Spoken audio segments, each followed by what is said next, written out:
Perkenalkan, nama saya Pauline Katria Yantoro. Nama saya Yafia Kristianto Wijaya. Nama saya Violeta. Nama saya Anastasia Matria Sanjaya. Dan saya Jennifer Chiam. Di video ini, kelompok kami akan menyampaikan analisis kritis terhadap kasus konten rendang 200 kilo Willy Salim di Palembang. Kami mendapat beberapa klaim-klaim dari kasus Willy Salim ini. Pertama, ada kejadian tersebut diduga sengaja dibuat atau settingan, yang dimana saksi bernama Hartati Syauki yang mengaku berada di lokasi kejadian memberikan kesaksiannya.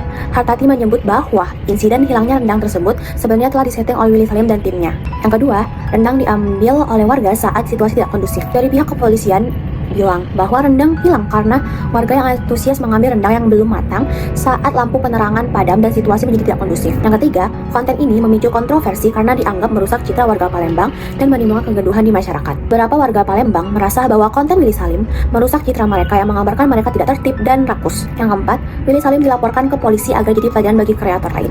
Warga yang melaporkan Willy Salim ke polisi bertujuan untuk memberikan efek jerah kepadanya dan para pembuat konten agar lebih berhati-hati dalam menyajikan informasi yang bersifat publik dan berdampak luas. Dan yang terakhir, Willy Salim membantah tudingan bahwa insiden tersebut adalah settingan dan menegaskan bahwa hilangnya rendang bukanlah kesalahan warga Palembang, melainkan kurangnya persiapan dari pihaknya. Willy Salim menyatakan bahwa hilangnya 200 kg rendang yang dimasaknya bukanlah hasil dari settingan atau rekayasa. Ia mengaku tidak menyangka bahwa warga akan mengambil rendang yang belum matang saat ia meninggalkan lokasi sebentar saja. Kami melakukan analisis kritis terhadap kasus konten rendang 200 kilo oleh Willy Salim menggunakan pendekatan identifikasi, analisis, dan evaluasi. Yang pertama yang saya akan bahas yaitu mengidentifikasi masalah. Pada Maret 2025, konten kreator Willy Salim mengunggah video memasak 200 kilo rendang di Palembang. Dalam video tersebut, rendang yang dimasak diklaim hilang dalam waktu yang singkat saat ia meninggalkan lokasi. Konten ini memicu kontroversi karena dianggap merusak citra warga Palembang dan menimbulkan kegaduhan di masyarakat. Akibatnya, Willy Salim dilaporkan ke Polda Sumatera Selatan oleh beberapa pihak termasuk advokat dan konten kreator lokal. Selanjutnya saya akan menganalisis 3 hal. Yang pertama itu perspektif hukum. Laporan terhadap Willy Salim didasarkan pada dugaan pelanggaran UU ITE, khususnya terkait penyebaran informasi yang dapat merugikan nama baik individu atau kelompok. Pihak pelapor menilai bahwa konten tersebut memberikan dampak negatif terhadap citra kota Palembang.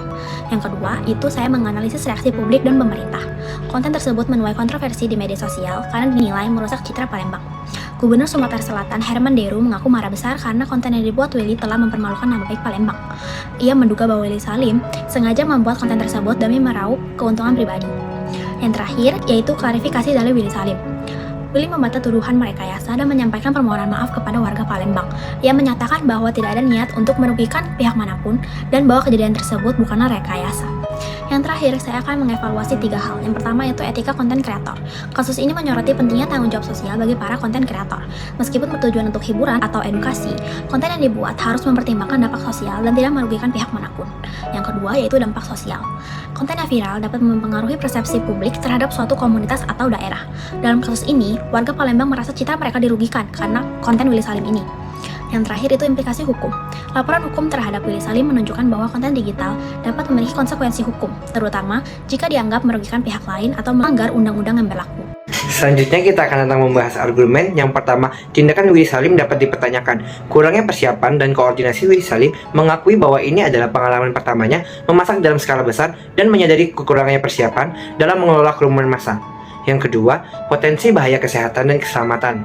Warga mengambil rendang yang belum matang langsung dari kuali besar menggunakan alat seperti ember dan gayung. Hal ini menimbulkan risiko kesehatan karena makanan belum matang dan risiko keselamatan karena ada yang memasak yang masih panas. Yang ketiga, dugaan manipulasi konten. Beberapa pihak menduga bahwa insiden ini disengaja untuk menciptakan konten viral mengingat Willy Salim sempat meninggalkan lokasi saat rendang belum matang. Selanjutnya ada kontra argumen. Yang pertama, insiden sebagai ketidaksengajaan, niat baik untuk berbagi. Willy Salim berniat membagikan rendang secara gratis kepada warga sebagai menu buka puasa, menunjukkan kegiatan nilai yang baik dan kegiatan sosial. Permintaan maaf dan tanggung jawab Willy secara terbuka meminta maaf kepada warga Palembang dan menegaskan bahwa kesalahan sepenuhnya ada pada dirinya karena kurangnya persiapan, bukan pada warga. Yang ketiga, tidak ada unsur kesengajaan. Willy menegaskan bahwa hilangnya rendang bukanlah hasil rekayasa atau settingan untuk konten, melainkan murni akibat kekurangannya pengawasan dan antusiasme warga. 5 pola deduktif yang terdapat dalam berita tersebut. Yang pertama adalah modus ponens. Premis mayornya adalah jika konten kreator membuat konten yang menimbulkan kegaduhan, maka dia harus dilaporkan secara hukum. Premis minornya, Willy Salim membuat konten yang menimbulkan kegaduhan. Kesimpulannya, maka Willy Salim harus dilaporkan secara hukum. Yang kedua adalah modus tollens. Premis mayornya, Jika persiapan matang, maka insiden tidak akan terjadi. Premis minornya, akan tetapi insiden terjadi. Kesimpulannya, jadi persiapannya tidak matang. Yang ketiga adalah silogisme disjungtif. Premis mayornya, Willy pergi ke toilet atau pergi ke mobil. Premis minornya, Willy tidak pergi ke toilet. Kesimpulannya, maka Willy pergi ke mobil. Yang keempat adalah silogisme hipotetis. Premis mayornya, jika seorang konten kreator dilaporkan secara hukum, maka itu akan menjadi efek jera bagi kreator yang lain. Premis minornya, Willy Salim telah dilaporkan secara hukum. Kesimpulannya, maka pelaporan ini akan menjadi efek jera bagi kreator yang lain. Jenis yang kelima adalah dilema. Contohnya adalah rendang hilang karena antusiasme warga Palembang atau karena kelalaian Willy. Jika rendang hilang karena antusiasme warga Palembang, maka warga Palembang yang akan disalahkan. Jika rendang hilang karena kesalahan tim Willy, maka Willy yang akan disalahkan. Jadi, bagaimanapun, tetap akan ada pihak yang disalahkan. Dalam konten rendang Willy Salim, banyak sekali warganet dan masyarakat yang mengkritik karena konten itu dianggap mubazir dan tidak peka terhadap kondisi sosial. Sebelumnya juga, dalam konten makanan besar yang dibuat oleh Willy Salim seperti mie instan 100 bungkus dan nasi goreng 1 bak mandi, ia juga mendapat kritik yang serupa. Dari beberapa kasus ini dapat disimpulkan bahwa konten makanan dalam jumlah besar yang dibuat oleh Willy Salim cenderung menimbulkan reaksi negatif dari masyarakat karena dinilai tidak etis dan menimbulkan kontroversi. Selanjutnya kita akan membahas analisis kesehatan berpikir informal dalam kasus Willy Salim. Yang pertama ada post hoc ergo propter hoc, atau setelah itu maka karena itu, yang memiliki definisi mengasumsikan bahwa karena satu peristiwa terjadi setelah peristiwa lain, maka yang pertama menyebabkan peristiwa yang kedua. Dalam kasus ini, beberapa pihak menyimpulkan bahwa karena rendang hilang setelah Willy meninggalkan lokasi, maka Willy sengaja meninggalkan lokasi agar rendang hilang bisa untuk menjadi konten yang viral. Padahal belum tentu ada hubungan sebab akibat langsung antara dua kejadian tersebut. Yang selanjutnya ada strawman atau orang-orangan sawah. Definisinya adalah menyederhanakan atau mendistorsi argumen lawan agar lebih mudah diserang. Dalam contoh kasus Willy Salim, ada komentar publik yang mengatakan Willy tidak bertanggung jawab karena dia hanya ingin viral. Tetapi ini menyederhanakan niat kompleks seseorang konten kreator yang mungkin memang berniat baik namun gagal secara eksekusi, menjadi seolah-olah semata-mata karena haus popularitas.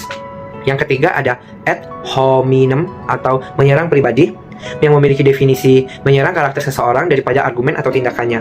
Dalam kasus ini, beberapa komentar menyindir penampilan latar belakang atau popularitas Willy untuk mendiskreditkan keabsahan niatnya dalam kegiatan tersebut. Misalnya, ya jelas aja kayak gitu, kan dia cuma YouTuber doang, bukan koki beneran. Sekian penjelasan dari kami. Terima kasih karena telah menonton.